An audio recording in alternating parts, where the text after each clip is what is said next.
There's another interesting idea that's being floated. People are talking about, could you actually see Donald Trump be named as Speaker of the House? And apparently there's no rule against it.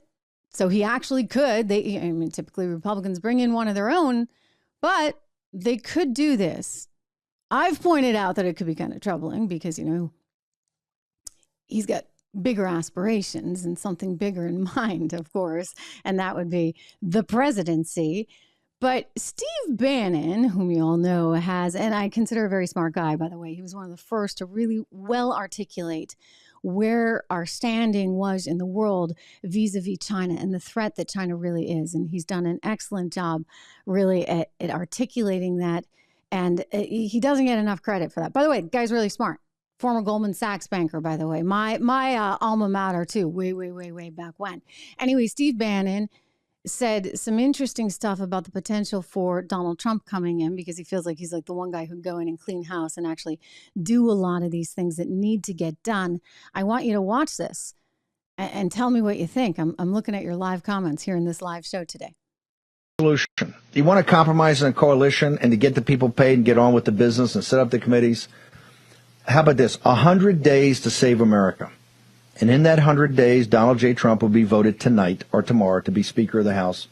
And the Republicans say we're going to do it for 100 days.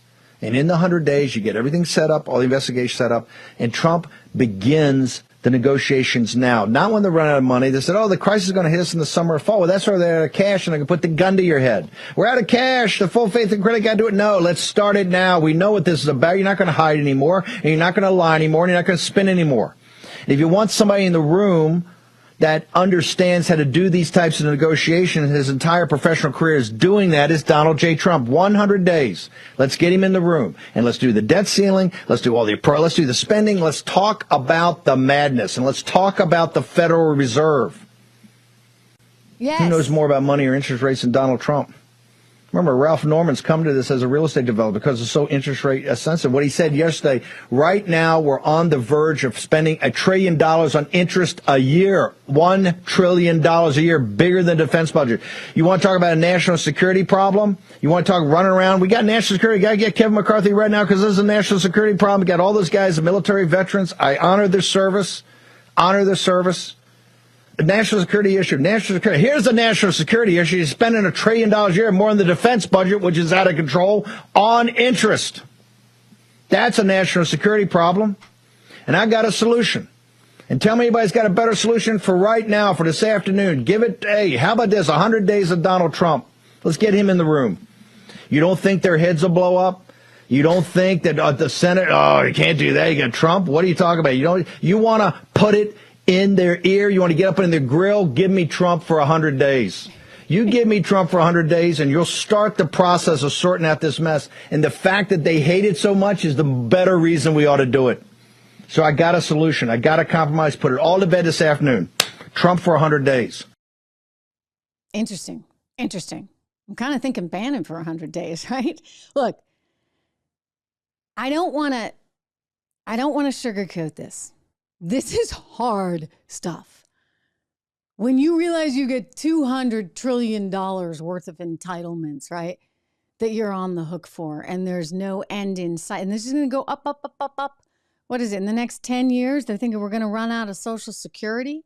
And by the way, Social Security isn't even, you got all kinds of other things as well that we're going to be on the hook for. So that's not even the worst of it. So you've got to get some smart people in there with some you-know-whats, I'll use the Spanish term cojones, who can actually go through and slash this budget. It's not going to be easy.